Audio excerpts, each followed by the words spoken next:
KPBU, Alternatif Pembiayaan Investasi Infrastruktur Bidang PUPR. Infrastruktur berperan penting dalam pertumbuhan ekonomi suatu negara dan merupakan variabel input bagi berbagai industri. Keberhasilan pemerintah dalam mendorong investasi infrastruktur akan mendorong pertumbuhan ekonomi jangka panjang. Bagaimana dengan kondisi infrastruktur di Indonesia saat ini?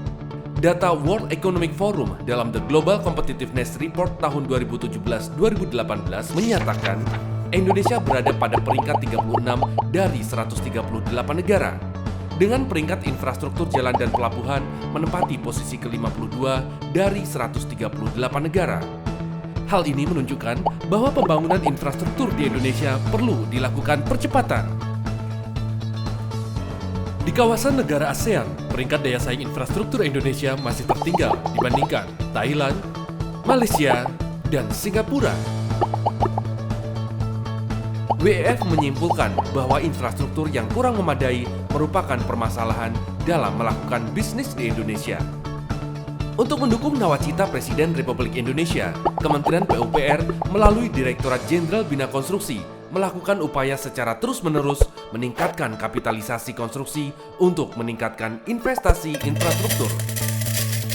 Adanya gap pendanaan dari total kebutuhan dana untuk pembangunan infrastruktur PUPR dalam periode 2015-2019 membutuhkan adanya creative financing di luar pendanaan APBN atau APBD. Skema kerjasama pemerintah dengan badan usaha atau KPBU dan pembiayaan dari BUMN atau BUMD diharapkan mampu mengisi gap pendanaan tersebut. Kementerian PUPR dalam berbagai kesempatan disebut-sebut sebagai kementerian yang inovatif dalam melakukan pembiayaan pada penyediaan infrastruktur publik dengan melibatkan sektor swasta. Dari sisi regulasi, Kementerian PUPR telah menerbitkan berbagai pedoman pelaksanaan KPBU bidang PUPR dan Rapermen PUPR tentang penyelenggaraan KPBU yang semuanya merujuk pada Perpres 38.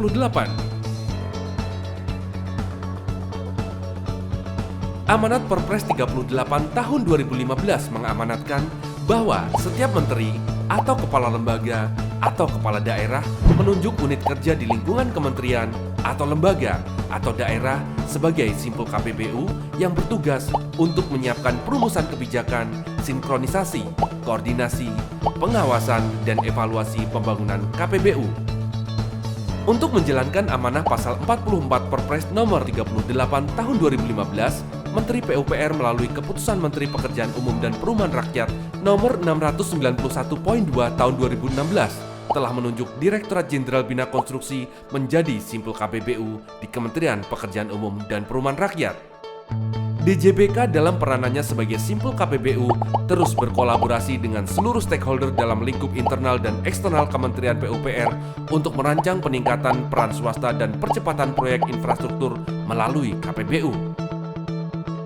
Beberapa jenis infrastruktur PUPR yang dapat dikerjasamakan dengan badan usaha diantaranya jalan, sumber daya air dan irigasi, sistem penyediaan air minum, sistem pengelolaan air limbah terpusat dan setempat, sistem pengelolaan persampahan, dan perumahan rakyat.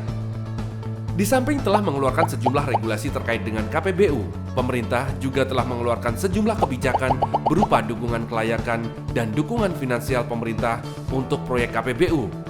Dukungan finansial tersebut melalui beberapa peraturan Menteri Keuangan Republik Indonesia, di antaranya Project Development Facility atau PDF. Fasilitas penyiapan proyek atau Project Development Facility adalah fasilitas yang disediakan oleh Kementerian Keuangan untuk membantu PJPK menyusun kajian prastudi kelayakan, dokumen lelang, dan mendampingi PJPK dalam transaksi proyek KPBU sehingga mencapai pembiayaan dari lembaga pembiayaan atau financial close. Viability Gap Fund. Dukungan kelayakan atau Viability Gap Fund adalah dukungan pemerintah dalam bentuk kontribusi sebagai biaya konstruksi yang diberikan secara tunai yang sudah memiliki kelayakan ekonomi namun belum memiliki kelayakan finansial. Penjaminan infrastruktur. Penjaminan infrastruktur adalah pemberian jaminan atas kewajiban finansial PJPK untuk membayar kompensasi kepada badan usaha saat terjadi resiko infrastruktur. Selain itu, dalam hal pengembalian investasi badan usaha, pemerintah mengeluarkan skema availability payment atau pembayaran ketersediaan layanan yang merupakan pembayaran secara berkala oleh menteri atau kepala lembaga atau kepala daerah kepada badan usaha atas tersedianya layanan infrastruktur yang sesuai dengan kriteria perjanjian KPBU, serta pembayaran oleh pengguna dalam bentuk tarif atau user charge. KPBU memberikan manfaat kepada masyarakat untuk meningkatkan layanan publik yang lebih baik dan memanfaatkan nilai yang didapat dari sejumlah uang yang dikeluarkan atau value for money. Sedangkan untuk badan usaha sendiri, KPBU dapat memberikan akses pada sektor baru dan dapat meraih lebih banyak aktivitas bisnis. Badan usaha pun akan mendapat kepastian keuntungan yang lebih baik dan mendapatkan kepastian pasar yang lebih lama. Sementara itu, manfaat KPBU untuk pemerintah adalah sebagai transfer of knowledge, project delivery, potensi investasi, dan risk sharing. KPBU dilaksanakan dalam 3 tahap, yaitu perencanaan, penyiapan, dan transaksi. Pada tahap perencanaan, menteri atau kepala lembaga atau kepala daerah atau direksi BUMN atau BUMD menyusun rencana anggaran dana identifikasi, pengambilan keputusan, penyusunan daftar rencana KPBU. Output tahap perencanaan adalah daftar prioritas proyek dan dokumen studi pendahuluan yang disampaikan oleh Kementerian PPN atau Bappenas. Untuk kemudian disusun daftar rencana KPBU yang terdiri atas KPBU siap ditawarkan dan KPBU dalam proses penyiapan.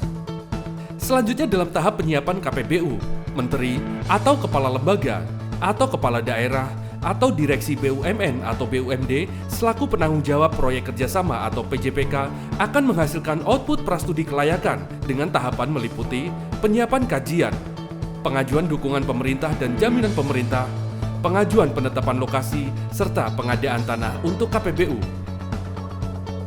Tahap transaksi dilakukan oleh PJPK dan terdiri atas penjajakan minat pasar, penetapan lokasi, pengadaan badan usaha pelaksana dan melaksanakan pengadaannya, lalu dilakukanlah penandatanganan perjanjian dan pemenuhan biaya atau financial close.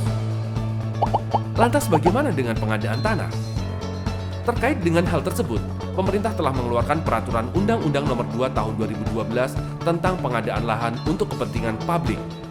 Undang-undang tersebut menjelaskan bahwa dana untuk pengadaan tanah disediakan oleh pemerintah. Peraturan Menteri Keuangan 2019 Tahun 2015, pendanaan untuk pembebasan lahan ini melalui Lembaga Manajemen Aset Nasional atau LMAN. Sedangkan untuk percepatan proses pembebasan lahan, pemerintah mengeluarkan regulasi Perpres 71 tahun 2012 dan Perpres 148 tahun 2015, di mana durasi maksimal pembebasan lahan hanya berkisar 519 hingga 549 hari kerja. Ayo berinvestasi infrastruktur PUPR, karena pemerintah telah menyediakan karpet merah dalam mendorong investasi infrastruktur di Indonesia, utamanya melalui skema KPBU.